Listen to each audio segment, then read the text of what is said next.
Today we are learning about 西 西 西 means west. This is its original form. It originated from an image of a bird nest.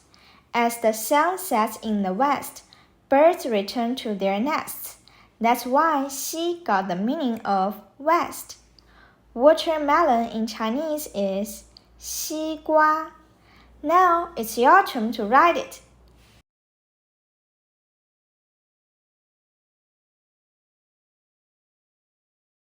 See you next time.